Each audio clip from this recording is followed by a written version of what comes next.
महादेव की पूजा हम लोग हजार हजार वर्ष पहले से करते चले आए हैं।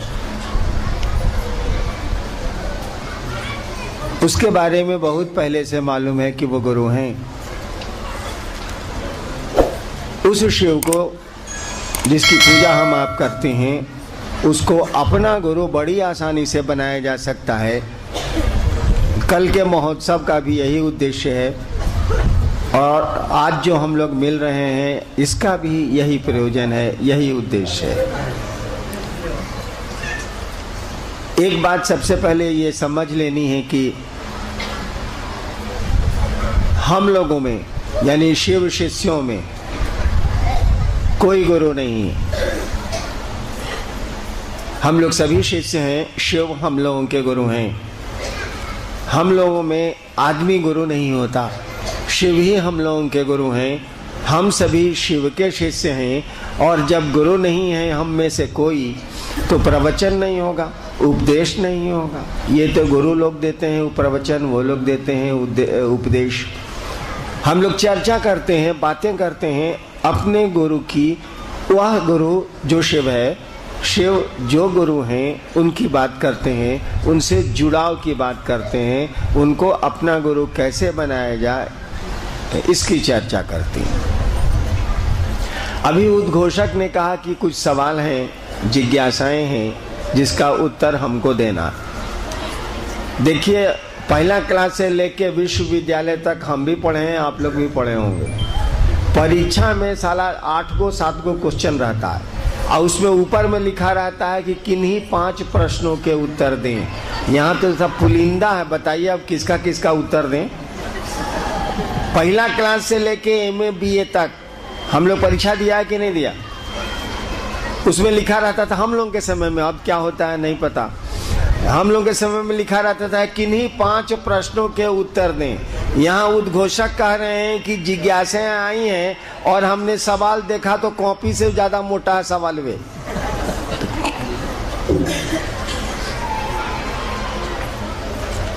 देखिए, बहुत बात हो गई, कल तो बातें होंगी ही। लोगों ने आपसे कहा कि हम लोग शिव गुरु की बात कर रहे हैं।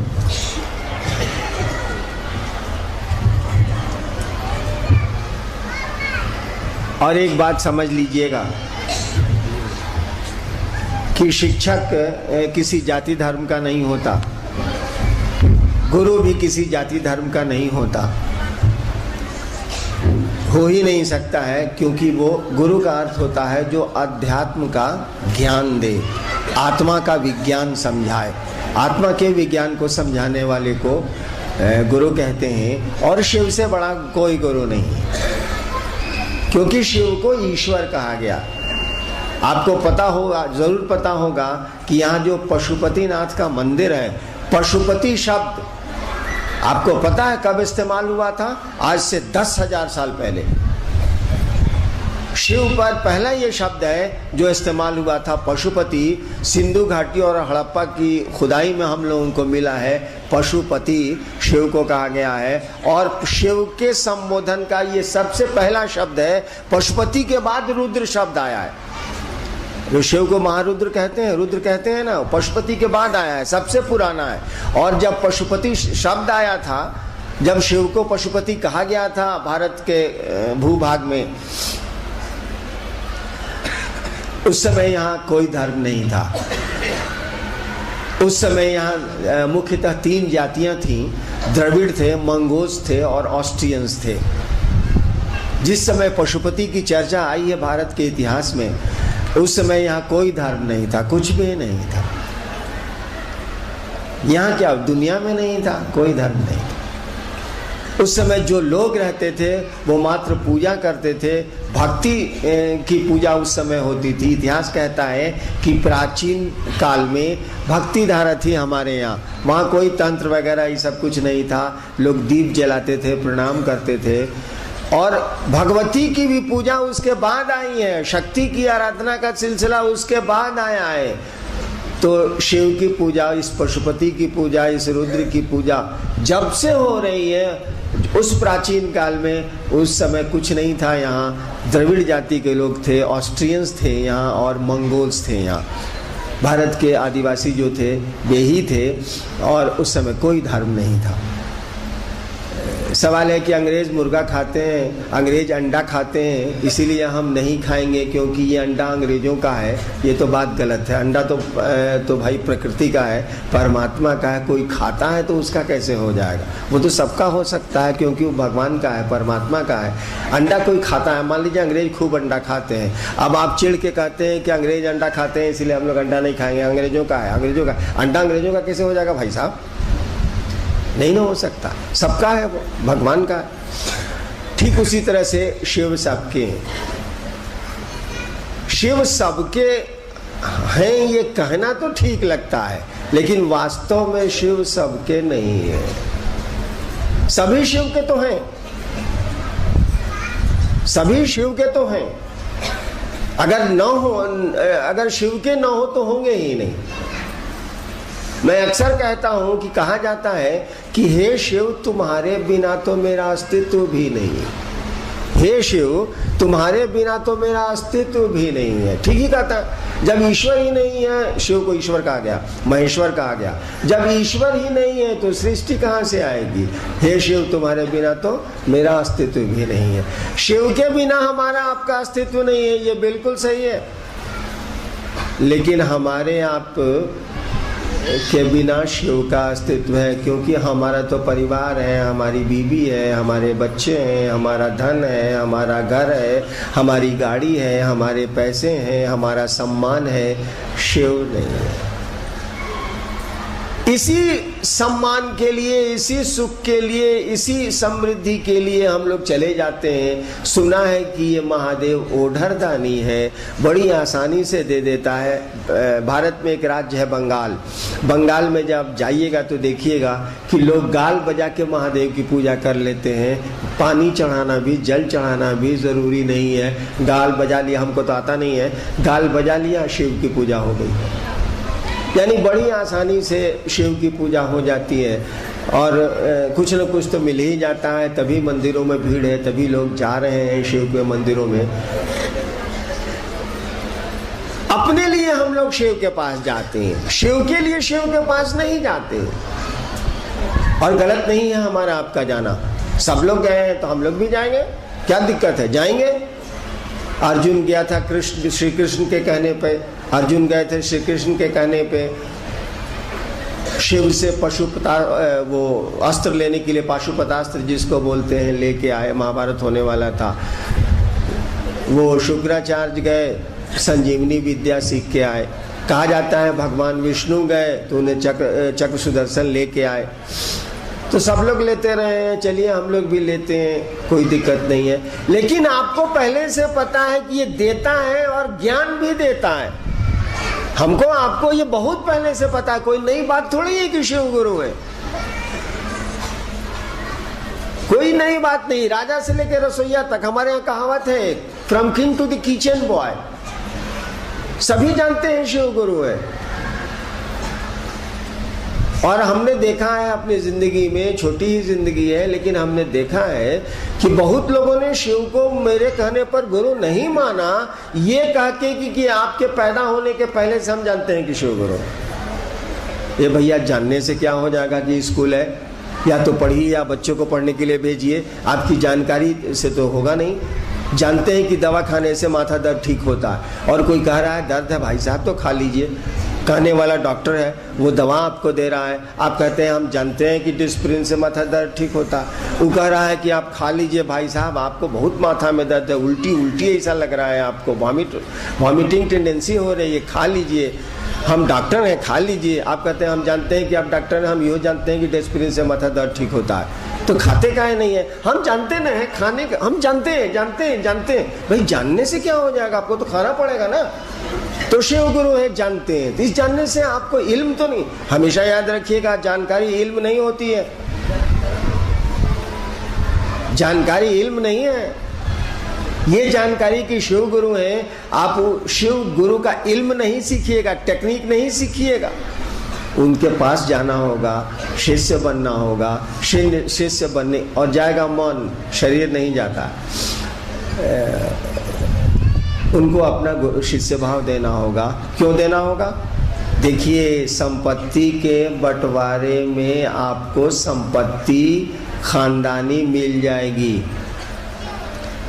दादा की संपत्ति बेटे पोते सबको जोड़ के मिल जाती है। हमारे देश का तो यही कानून है, यहाँ भी वही होगा, मिल जाती है। लेकिन दादा बहुत बढ़िया शिक्षक हो इलाके का, उसका ज्ञान नहीं बटेगा, उसकी बुद्धि नहीं बटेगी। विष्णु शर्मा ऋषि थे, उनका बेटा था रावण, ज्ञान कहाँ बटा? नहीं बटेगा, क्योंकि ज्ञान बांटा नहीं जा सकता है जब तक कि कोई लेना नहीं चाहे। हमारे यहाँ कहा जाता है कि शिव घर घर के बाबा, चंदा मामा सबके मामा, शिव घर घर के बाबा, ये सब कहावत। तो बाबा में तो पोते का हक है, पूरे खानदान का हक है। तो महादेव की संपत्ति तो हम लोग भोग ही रहे हैं, उस पशुपतिनाथ की संपत्ति तो भोग ही रहे हैं। हवा उन्हीं की है ना, पहाड़ उन्हीं के हैं ना, नदियां उन्हीं की है ना, हम आप भी उन्हीं के हैं। सांस भी हमारी नहीं है, शरीर भी हमारा नहीं है, क्योंकि हम रखना चाहते हैं और हमारे पूर्वज तो नहीं रख पाए। यानी हमारा इस पर कोई हक नहीं है, हम कुछ कर नहीं सकते। हमारी आपकी ताकत से शरीर का खून दौड़ नहीं रहा, हमारी आपकी ताकत से दिल धड़क नहीं रहा, कोई चला रहा। और जब चलाना वो छोड़ देता है, वो प्राण जब वापस हो जाते हैं तो सारी मशीन बैठ जाती है, सारा शरीर शिथिल हो जाता है। हम आप कहते हैं कि आदमी दुनिया से चला गया, उसके नियंत्रण में नहीं है। तो शिव की संपत्ति तो हम लोग भोग ही रहे, मांगते भी हैं उनसे, मिलता भी है उनसे। हम लोगों ने कहा कि भैया मालूम है ना कि जगत गुरु है, मालूम है ना ये आदि गुरु है, खबर है ना कि ये गुरुओं का गुरु है। ये तो किताबें बोल गई हैं, शास्त्र बोल गए हैं, साधु बोल गए हैं, बुजुर्ग बोलते हैं, बूढ़े लोग बोलते हैं, पढ़े लिखे लोग जो हैं वो बोलते हैं कि शिव गुरु है, जगत गुरु है, आदि गुरु है, जगस्तु गुरु नमस्तुभ्यं शिवाय शिवराय च, शास्त्र बोलते हैं। हमने कहा मालूम है ना कि वो गुरु हैं, ये तो मालूम है कि भगवान है, यो मालूम है कि दे ही देता है कुछ न कुछ घुमा फिरा के ही, अब बड़ी आसानी से दे देता है। ये भी मालूम है कि गुरु है, यो मालूम है कि वो महाकाल है, मालूम तो हम लोग को सब है, जानकारी है। लेकिन भैया समन्वय का क्या करिएगा जब अकेलवा नहीं रहेगा, जब आपको बुद्धि ही नहीं रहेगी, ज्ञान ही नहीं रहेगा, समझ ही नहीं रहेगी, तो सामान किस काम का। एक बार एक कहानी मैं सुनाता हूँ कि पटना में मैं मजिस्ट्रेट था। एक आदमी स्टेशन के बाहर खड़ा था, एक आदमी अपना जूता माथा पर लेके निकल रहा था स्टेशन से शहर की ओर, माथा पर जूता रखे हुए थे। हमने, मजिस्ट्रेट ही थे हम पटना के, हमने कहा इधर इधर इधर, कहा क्या है? हम कहा तुम माथा पर जूता कहाँ रखे हुए? कहा पुलिस थी मेरे साथ। कहा कि सर हमको मौन किया कि माथा पर जूता रखते हैं, कैसा लगता है? हम कहा कि मारेंगे नहीं, एक था बिजा धरिए करेंगे साहब, और पहनो कि नहीं सर हम सोचे हैं कि घर तक मथवे पर रखेंगे। हमने पूछा कौन जिला घर है? कहा सहरसा। सहरसा के लोग हैं, माफ करिए। कहा सहरसा। तो देखिए समझ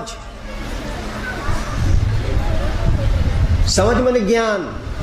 भगवान बुद्ध को ज्ञान हुआ था, इसका मानी क्या हुआ था? मालदा आम मिला था। भगवान बुद्ध को ज्ञान हुआ था, इसका मानी क्या हुआ? हारमोनियम मिला था। कौन चीज है ये? अरे भगवान बुद्ध को समझ आई थी। कहा जाता है कि भगवान बुद्ध यहीं के तो थे, नेपाली के तो थे, यहीं उनकी पैदाइश। भगवान बुद्ध को ज्ञान हुआ था, यानी सम्यक मैंने पूरा। भगवान बुद्ध को समझ आई थी। किस चीज की समझ? हम लोगों को भी समझ है, भगवान बुद्ध को भी समझ थी। आई क्या? अरे भाई हमको भी अकील है, आपको भी अकील है, तो भगवान बुद्ध को कौन सी आया साला? समझ आई, ज्ञान आया, कौन सी है ये? कुछ नहीं है। हमको आपको समझ है कौन सी की? कपड़े की, घर की, पैसे की, अपनों की, परायों की, ये सब समझ है। अपने बारे में हमको आपको समझ नहीं है। अपनी यात्रा के बारे में हमको आपको कुछ भी समझ नहीं है, कोई ज्ञान नहीं है। समझ है क्या है? सूचना है, समझ नहीं है। सूचना है कि हम लोग के पूर्वज गए, ये भी हम लोगों को सूचना है कि एक एक कर बाबा सबके जाने की बारी आती है, या दुनिया फानी, यहाँ हर चीज बदल जाती है। सूचना है। गीत में खूब हम लोग भी सुनते हैं, टीवी में गाता है साधु ये मुर्दों का गांव। कबीर की पंक्ति है ना, साधु ये मुर्दों का गांव। जानकारी तो है कि साधु ये मुर्दों का गांव। समझते हैं हम लोग कि साधु ये मुर्दों का गांव। हाय बाप, कहाँ गया मेरा पोता, कहाँ गया मेरा नाती, हाय रे हाय। उसका भी कमरा एगो बनाओ, उसके लिए भी एगो गाड़ी खरीद दो। और उम्र क्या है? 80 साल। भैया अब तो जाने की बारी है ही ना। जा तो कोई सकता है, लेकिन जब 80 साल के पहुंच गए तब तो जाना ही जाना है ना। अब तो कम से कम महादेव महादेव करिए। तो नहीं, अभियो वही है। जानकारी है कि मर जाना, जानकारी है कि पूर्वज गए, हमको भी जाना है। अब तो उम्र 80 पहुंच गई, अब क्या है? अब 1-2 साल मुश्किल से टानिएगा तो टानिएगा। जरा भी अपनी यात्रा की चिंता नहीं है कि क्यों आए थे इस दुनिया में और क्यों जा रहे हैं इस दुनिया से। ना अपने मन से आए थे, ना अपने मन से जा रहे हैं। जाना नहीं चाहते हैं तब भी जाना पड़ता है। यही समझ आई थी बुद्ध को, यही ज्ञान आया था भगवान बुद्ध को। और तब भगवान बुद्ध ने कहा था जीवन दुख है। यही समझ में आया था कि यहाँ तो हम लोग आते हैं जाते हैं, ये पूरी जिंदगी एक यात्रा है। कितना शोर, कितना हंगामा, काहे का हंगामा। साला काम चलाओ यार, भूख लगती है 2 रोटी खा लो, काम चलाओ, यहाँ तो काम चलाओ, यहाँ रहना हमारा आपका घर तो नहीं है। यही समझ आई थी बुद्ध को, यही ज्ञान हुआ था भगवान बुद्ध को। गुरु इसी ज्ञान को देते हैं, और जब वो ज्ञान आ जाता है ना तो आपका मन शांत हो जाता है। ये मन अपनी गति को कम कर लेता है, शोर कम कर देता है। क्या करना है, कितना हंगामा यहाँ करना है, चलने की जगह है यार, काम चलाओ, सबसे मोहब्बत से रह लो। आज है कल न रहेंगे हम लोग, हमारे पूर्वज भी नहीं रहे। क्या झगड़े, क्या तकरार, क्या लेना देना इस टेम्पोररी लाइफ के लिए, इस छोटी सी जिंदगी के लिए क्या करना। यहाँ तो हम लोग आए हैं, किसी के मन से आए हैं, किसी के मन से जाएंगे, तो कौन हंगामा है साला। यहाँ तो हमारा घर नहीं है। ऐसा ही कुछ ज्ञान आया होगा भगवान बुद्ध को। गुरु इसी ज्ञान को देते हैं। अगर आप समझ जाइए कि आप क्या हैं तो आप समझ जाएंगे कि शिव क्या है। इसीलिए कहा जाता है नो दाई सेल्फ, अपने को जानो। नो दाई सेल्फ इसीलिए कहा है। अप दीपो भव, भगवान बुद्ध ने कहा था ना, अपने लिए दिया बनो, दिया रोशनी, अप दीपो भव। हम लोगों ने कहा कि भैया महादेव से तो बहुत कुछ लेते हैं, इस पशुपतिनाथ से तो बहुत कुछ लेते हैं। अरे ज्ञान मांग लीजिए ना, क्या लगता है आपका इसमें। और ज्ञान मांगने के लिए थोड़ा सा तो शिष्य बनना होगा। और शिष्य आपके कपड़े नहीं बनेंगे, आपके पैसे नहीं बनेंगे, आपका शरीर नहीं बनेगा, आपके गहने नहीं बनेंगे। शिष्य तो बनेगा हमारा आपका मन। जैसे बेटा बनता है हमारा आपका मन, पिता बनता है हमारा आपका मन। धरती पर जितने संबंध हमारे आपके हैं सब मन से चलते हैं, दिल से चलते हैं। ठीक उसी तरह से गुरु भी कोई आपका बनेगा मन से। उसी शिव को गुरु मान लीजिए। शास्त्र तो कहते ही हैं कि वो गुरुओं के गुरु हैं। और अगर परिणाम नहीं मिले तो छोड़ना ही चाहिए आपको। जब गुरु में ताकत ही नहीं हो तो उस गुरु को गुरु मानने से फायदा। हम लोग डॉक्टर बदलते हैं कि नहीं भाई साहब, तो इलाज कराते हैं, बीमारी नहीं ठीक होती है, दूसरा डॉक्टर के पास जाते। वहाँ गए, वहाँ बीमारी ठीक नहीं हुई, तीसरा डॉक्टर के पास गए। लड़का ठीक से नहीं पढ़ता है, मास्टर बदलते हैं कि नहीं, ट्यूटर को हटा दिया है, दूसरा ट्यूटर लाओ, फिर इसको हटाया, तीसरा ट्यूटर लाओ। क्योंकि पढ़ने से नहीं होगा, परिणाम न दिलाना होगा। डॉक्टर को इलाज करने से नहीं ना होगा, इलाज से रोग को हटाना ना होगा, नहीं तो लोग डॉक्टर बदलते हैं हम लोग। ठीक उसी तरह से आपका गुरु परिणाम ही नहीं दे रहा है, तो गुरु को गुरु बनाने से फायदा। अगर महादेव को आपने गुरु माना और महादेव अगर आप शिष्य हो गए, गुरु के लिए शिष्य होना होगा ना भैया। अगर आप शिष्य हो गए हैं और आपको कोई परिणाम ही नहीं आ रहा है, तो क्यों मानिएगा शिव को गुरु? कोई लाभ नहीं है। उतने कमजोर को गुरु मान के क्या होगा जो आपको रिजल्ट ही नहीं देता। लेकिन हम लोगों ने देखा है कि रिजल्ट है, परिणाम है, और तभी हम लोग सब काम छोड़ के घूम घूम के कह रहे हैं शिव को अपना गुरु बनाइए। पूजा तो करते ही हैं, एक रिश्ता और बढ़ाइए, घटाइए मत, बढ़ाइए। और इसमें कुछ नहीं लगता है, मात्र सोचिए। जब भी फुर्सत आए, जब भी याद में महादेव आए, सोचिए कि हे शिव आप मेरे गुरु हैं, मुझ पर दया करिए। ये सोचने में क्या लगता है? और सोच कितना काम करती है मैं बताऊं आपको। आज से 34 साल पहले 1974 में 2 बजे रात में बिहार के आरा जिले के, भोजपुर जिले के श्मशान में मैंने केवल सोचा था। आज से 1974 में, आज से 34 साल हुए होंगे। आरा के श्मशान में 2 बजे रात में उस अंधेरे